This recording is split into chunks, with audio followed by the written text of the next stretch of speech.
quelques jours ci ginnaaw benn annonce boo xam ni la coordonnatrice de la coalition Diomaye Président def na ko di Mimi Touré di wax ni le 7 mars notamment demain samedi fële ci King Fahd Palace dinañ fa dajaloo benn assemblée générale pour l'adoption des textes fondateurs de ladite coalition. Alors après démb su ma juumul on nous a annoncé que le président de la République dina déplacé wu dem ci bile AG Maïmouna Ndour dégg nga ko nee na le 8 mars ba le 8 novembre ba teera meeting ba dafa waroon nekk meeting de la clarification mujj ñoo leeral mu am ay tànk yu ñu ci jox mais samedi demain le 7 mars incha allah rabbi ngarale dootul am dinañu annoncer que le président Diomaye sera candidat de la coalition Diomaye président en 2029 Sonko sera le candidat du Pastef en 2029 Ndoye gem bi yëngu na de. waaw man samedi la ñuy xaar mu leer dafa leer sama bopp bu yàgg. Micro bi. seen baal ma dafa leer sama bopp bu yàgg xam nga ñoom ñoo doon nax seen bopp yàgg naa ko wax à un moment donné waa Pastef dañoo dem ba perdre la raison mooy fii ñëpp toogoon nañ ne leen Diomaye ak Sonko dañu am problème ñoom kese ñu ne Diomaye ak Sonko amuñu problème ne yeeyaay ñun la ñuy woowee kulunaa yi xaw ma waa APR man xaw ma sax ñan la si xaw ma chroniqueurs yi xaw ma APR bon en tout cas ñu ne kulunaa yi seen yéene la ñu ne leen non problème dafa am lii c'est visible ñu ne non problème amul ñun suñu yéene la waaye kuy xaar problème diggante Diomaye ak Sonko xaw ma ba ñaata at xaw ma lan wax nañ daal ñu ne leen premier ministre ak ministre ci histoire mosuñu ànd jeexal mandat ñu ne non ñoom ñii duñu ñooñu politiciens yu yàgg yu bon yi la quoi nga xam ne da ngay toog iññaane sa morom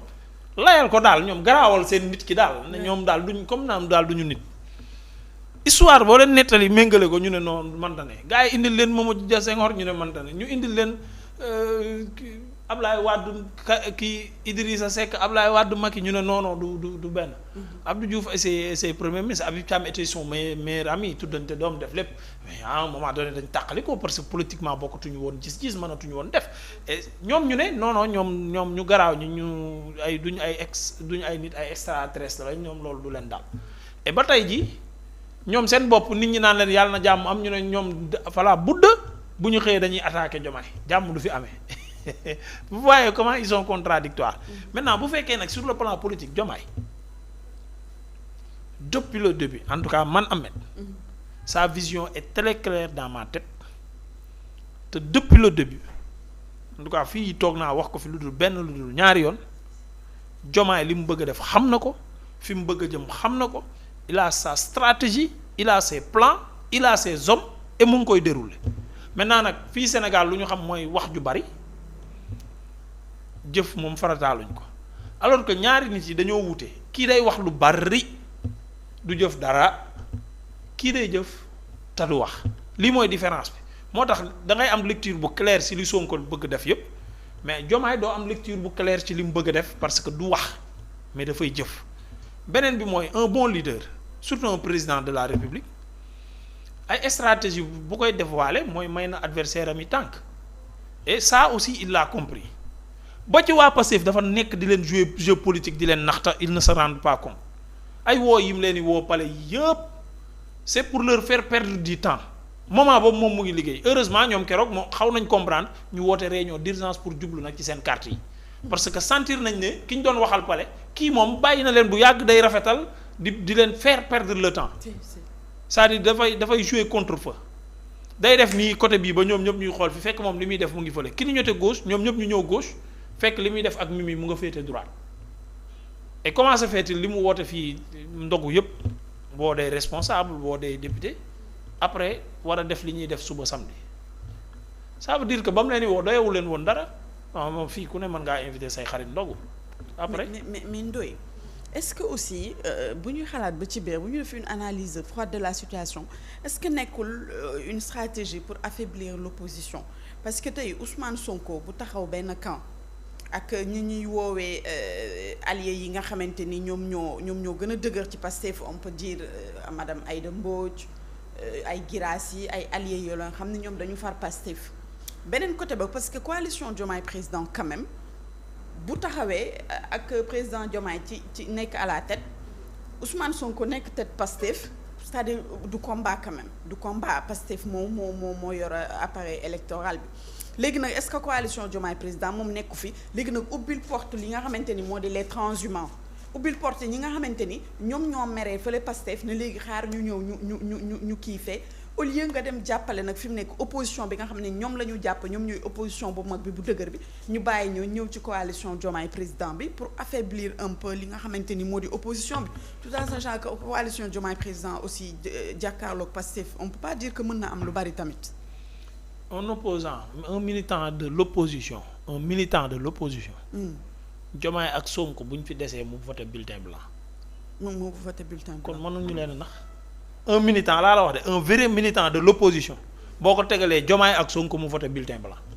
c'est comme suñu Pape Moustapha Diakhaté parce que ñoom la ñu yemale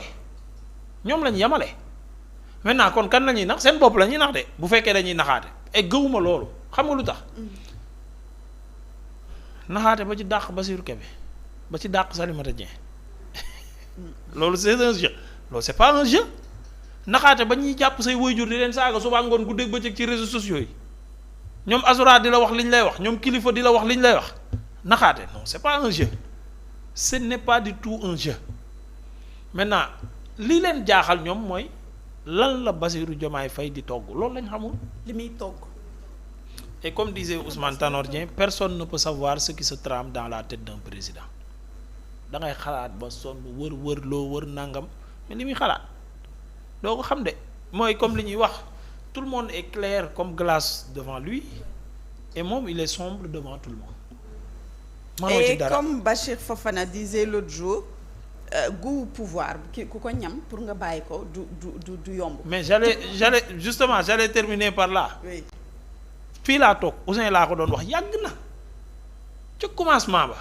ñu naan non Diomaye day gore Diomaye moo nii ba mu naan leen 16 bi bu ko kii ne ko jàkk comment bu ko lorñe ne ko jàkk may leen lii waxu rafetal la bu ko neexee mu ne ko jàkk mais nga ne ko jàkk ba pare mu xëcc ko xool bi kañ garaawul xool ba mu neex la ma xëcc ko mu njuuy la le président de la république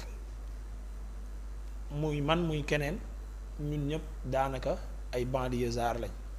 et chaque individu ni ma ko tàmm waxee sociologiquement parlant est un banlieusard mais il rêve un moment dans sa vie mais d'être dans un bon lieu.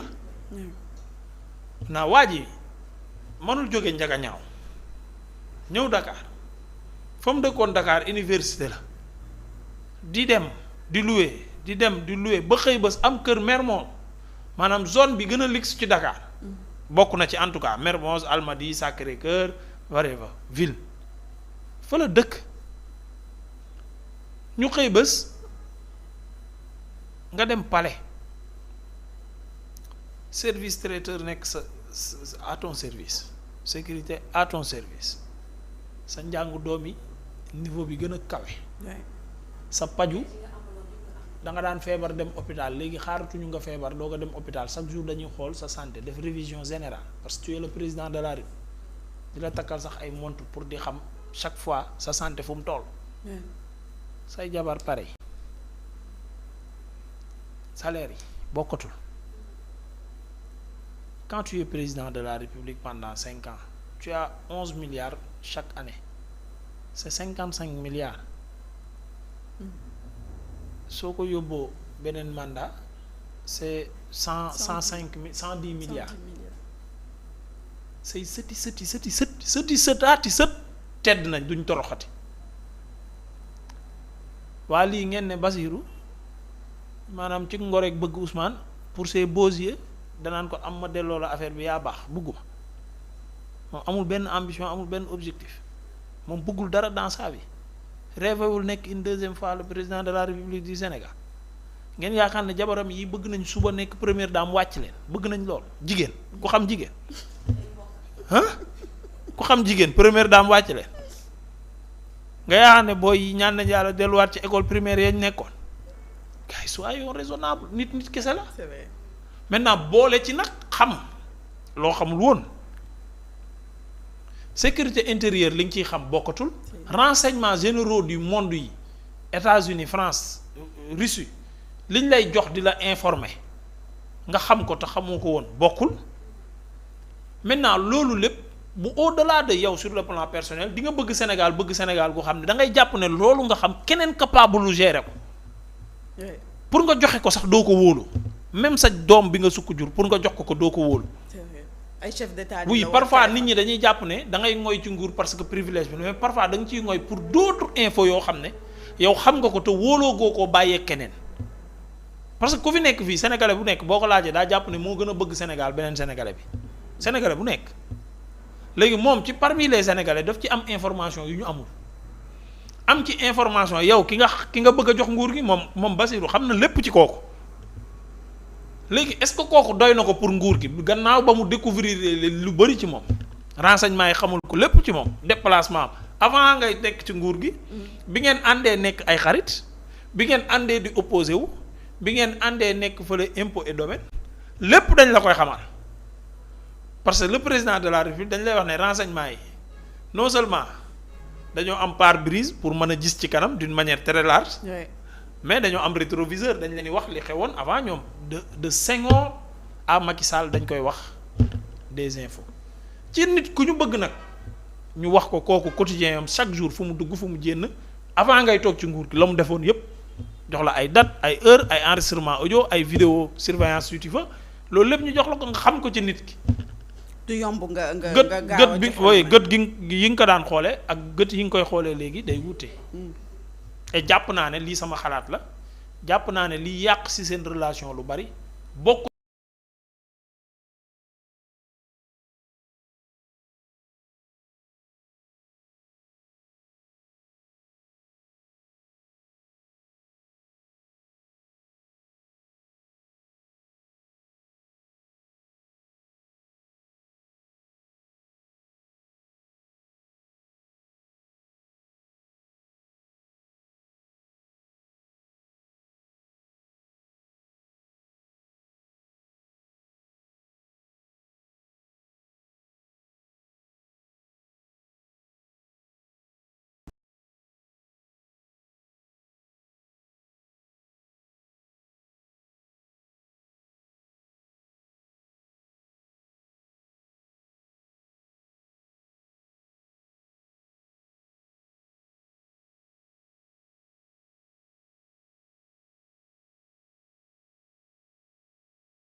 woo leen ci jamono boobu ci contexte boobu